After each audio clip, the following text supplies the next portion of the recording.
السلام علیکم ورحمۃ اللہ وبرکاتہ۔ بیرل مارکیٹ محمدی مسجد احمد آباد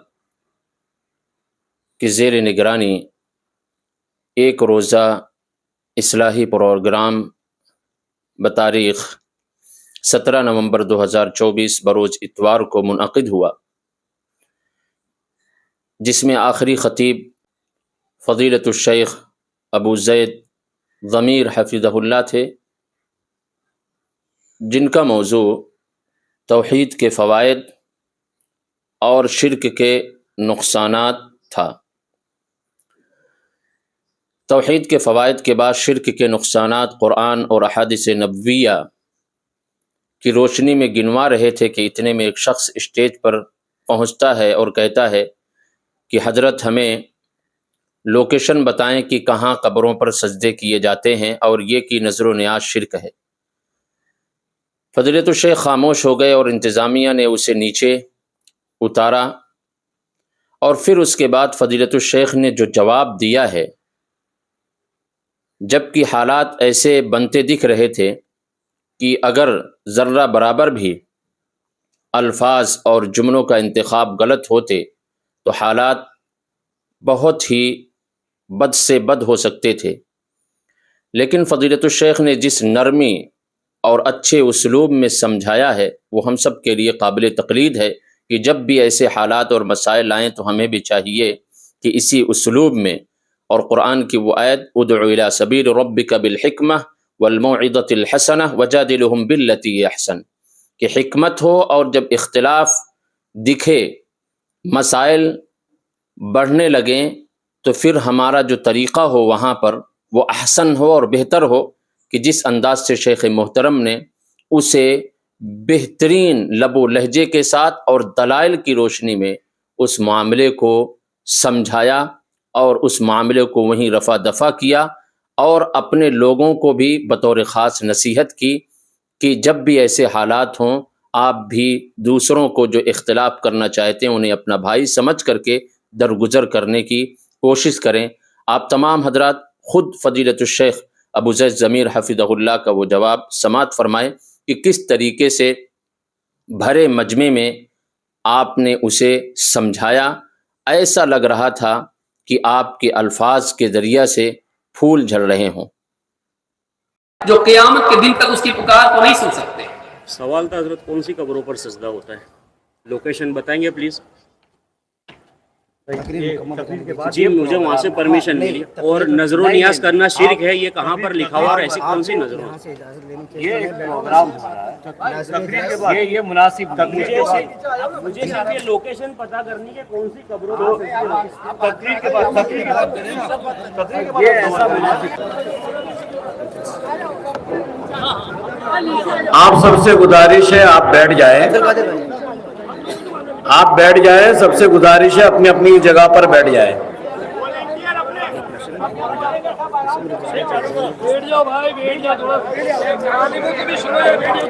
ابھی تک ماشاءاللہ بڑا خوبصورت پروگرام چل رہا تھا، اور بڑے اطمینان کے ساتھ، بڑے سکون کے ساتھ سبھی بھائی ہمارے سن رہے تھے۔ یہاں دیکھیے، یہاں الحمدللہ جو بھی باتیں شیخ محترم نے بیان کی ہے، ان تمام باتوں کے دلائل بھی شیخ محترم نے حوالے کے ساتھ دیا ہے۔ آپ حضرات سے ایک بار پھر سے مؤدبانہ گزارش کرتا ہوں کہ آپ لوگ اسٹیج پر بیٹھیں۔ میرے بھائی صاحب تو بولو جو بھی ہے اختلاف کرنے والا اپنی حکمت سے بات کرو، کسی بھی اختلاف کرنا نہیں ہے۔ کس کا بھائی کا نام کیا ہے؟ ایک نام جانتا تھا ان کا یار، بھائی صاحب ایک منٹ بھائی، میں سنو نا، مسجد بازو میں ہے، اس کا سوال کا جواب مل جائے گا۔ حضرات سے گزارش ہے کہ سکون اور شانتی کے ساتھ بیٹھیں۔ جیسے ابھی تک آپ لوگ سنتے آئے ہیں ویسے ہی سنتے رہیں۔ انشاءاللہ جو بھی باتیں اسٹیج سے کہی جائیں گی پوری یقین اور بھروسے کے ساتھ، اور انشاءاللہ دلائل کی روشنی میں کہی جائیں گی، کوئی بھی بات قصے اور کہانیوں پر مشتمل نہیں ہوگی۔